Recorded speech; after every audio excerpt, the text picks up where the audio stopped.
Новиот курс на Европско-јапонската групација опфаќа масивни вложувања во електрификацијата. Трасирањето на заедничката иднина опфаќа неколку важни елементи кои може да бидат оптимизирани. Во следните 5 години, трите автомобилски компании ќе инвестираат 23 милиарди евра во својата електротехничка стратегија, а веќе до 2026 година употребата на споделбени платформи треба да достигне околу 80%.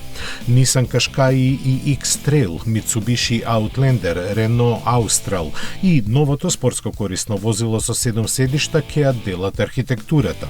Поточно за Европа се планирани два нови модели на Mitsubishi базирани на Renault Clio и Captur и вкупно 35 нови електрични автомобили до крајот на деценијата.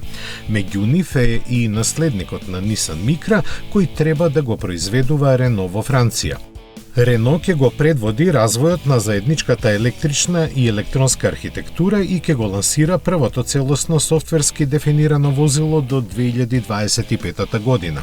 Nissan треба да се грижи за развојот на цврсти батерии за алијансата во следните 6 години.